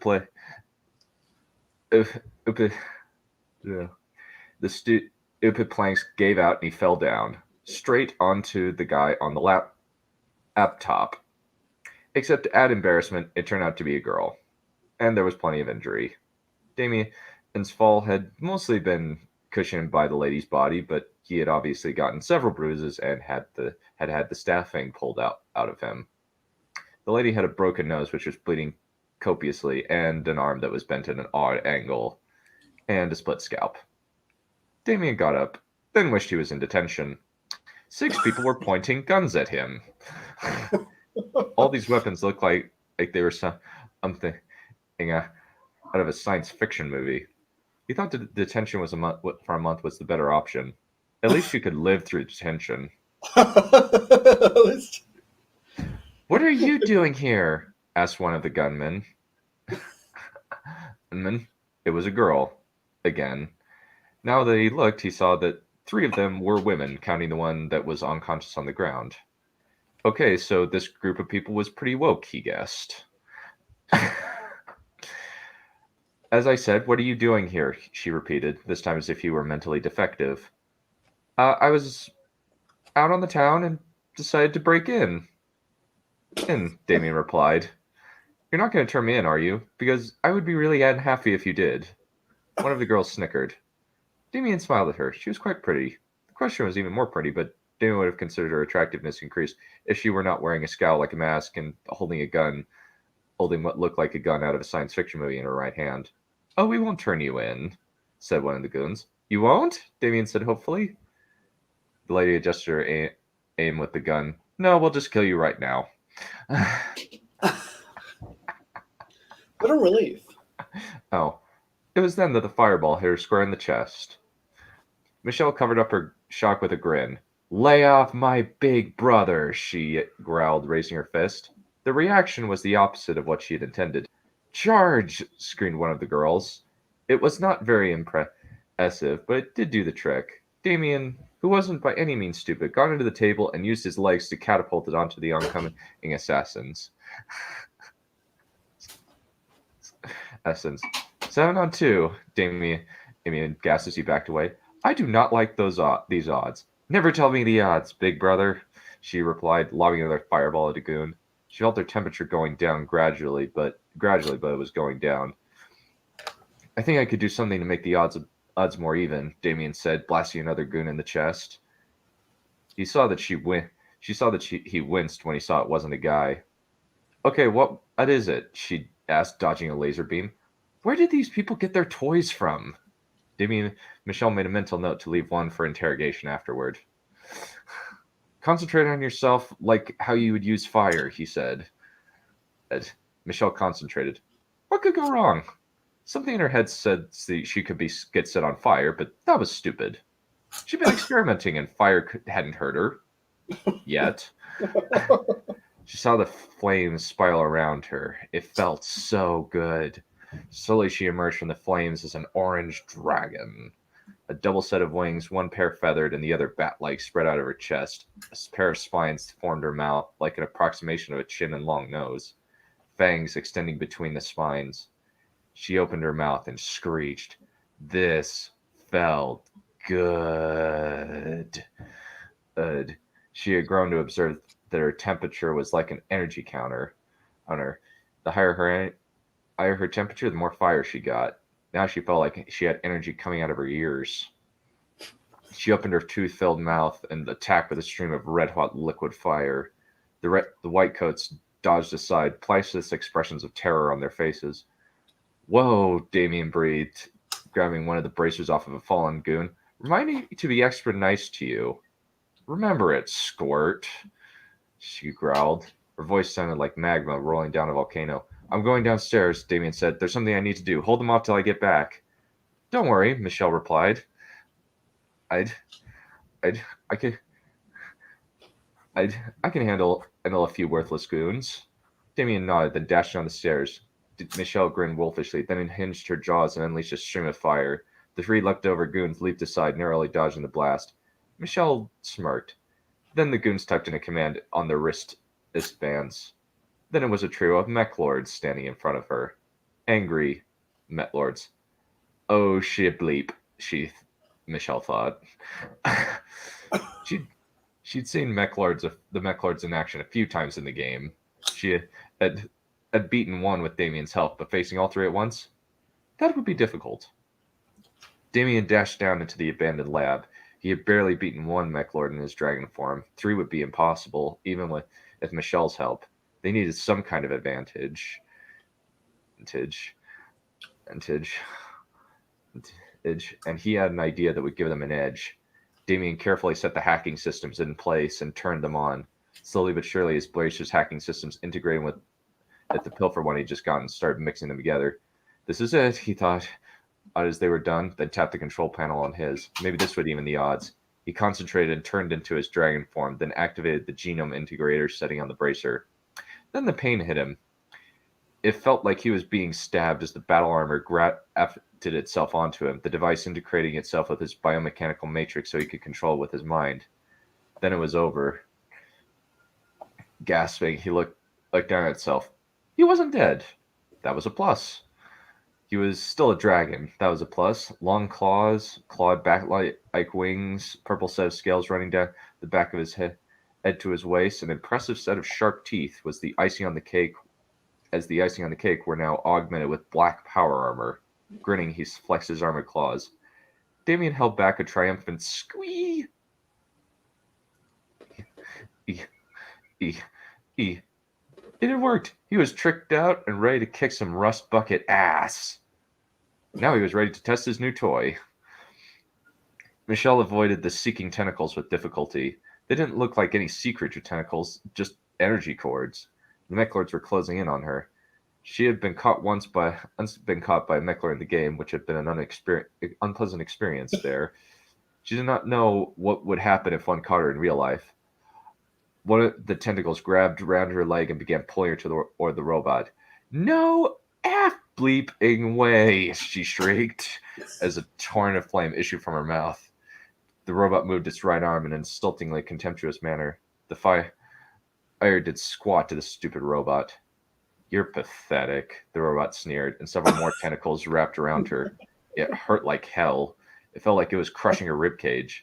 It was squeezing too tight, but that wasn't the worst part. The tentacles burned. It seared into her. something like the feeling of getting whipped would be. Screaming, she scrambled to get away from the energy, but the robot had her trapped. Get off my sister!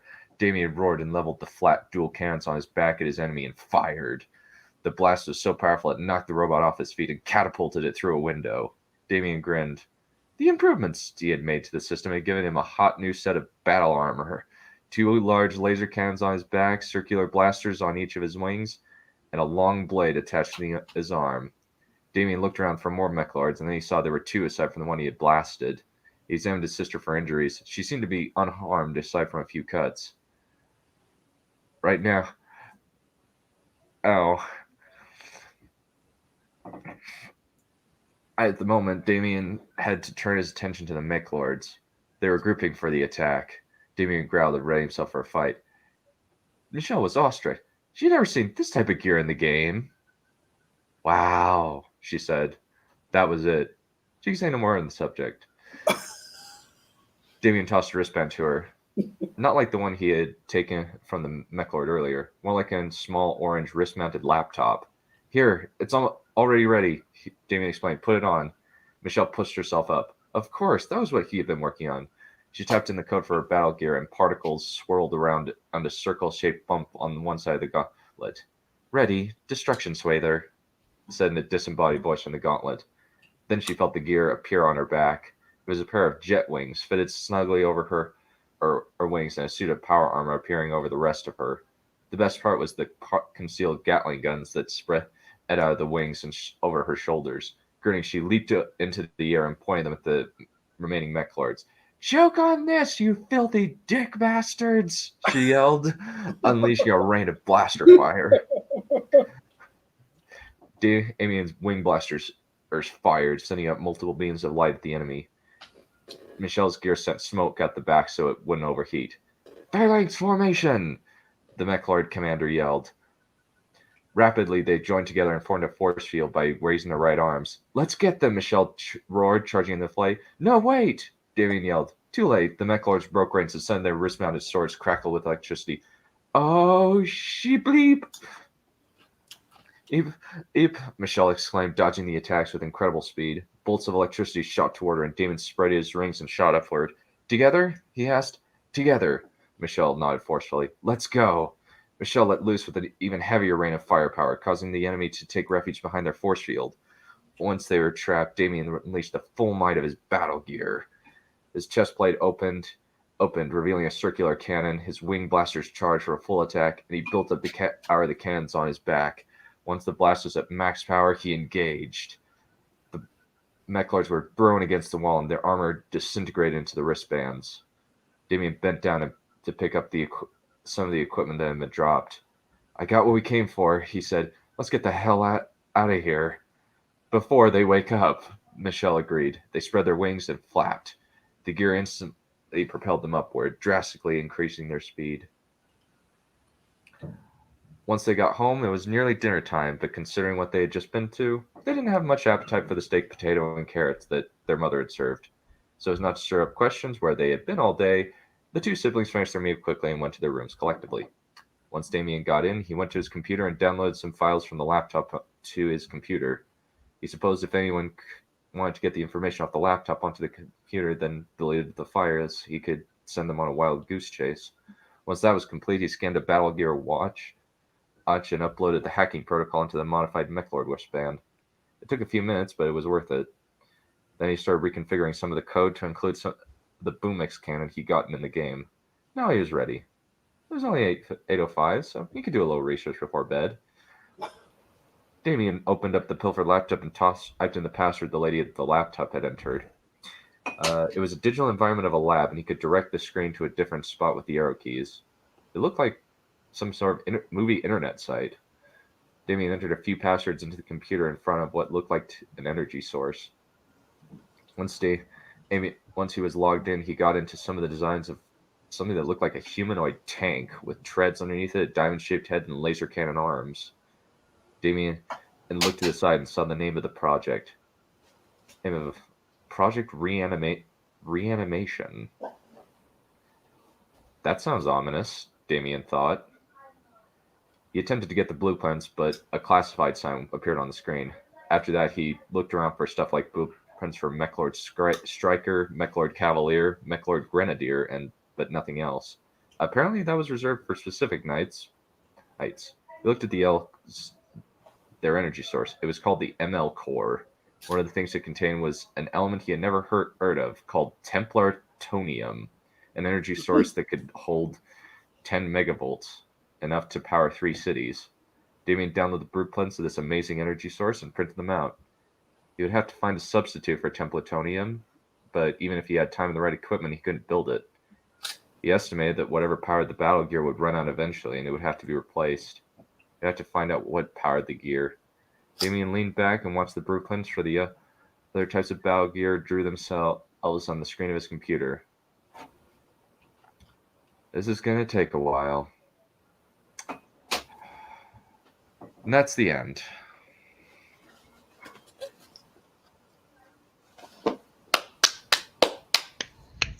More, damn it. Damn it, I want to go back to 1985, even though I wasn't born till 93. Oh, so you're only 2 years after me? Huh, interesting. Yeah, the best part is the dialogue. Thank you. But I don't remember people saying woke in the 90s. I think that's a recent thing. People said PC back then. Well, this isn't really what is it? It's not taking place in the 90s. It's just it's not taking place in the 90s. Okay, fair enough. Then. It's mainly like yeah.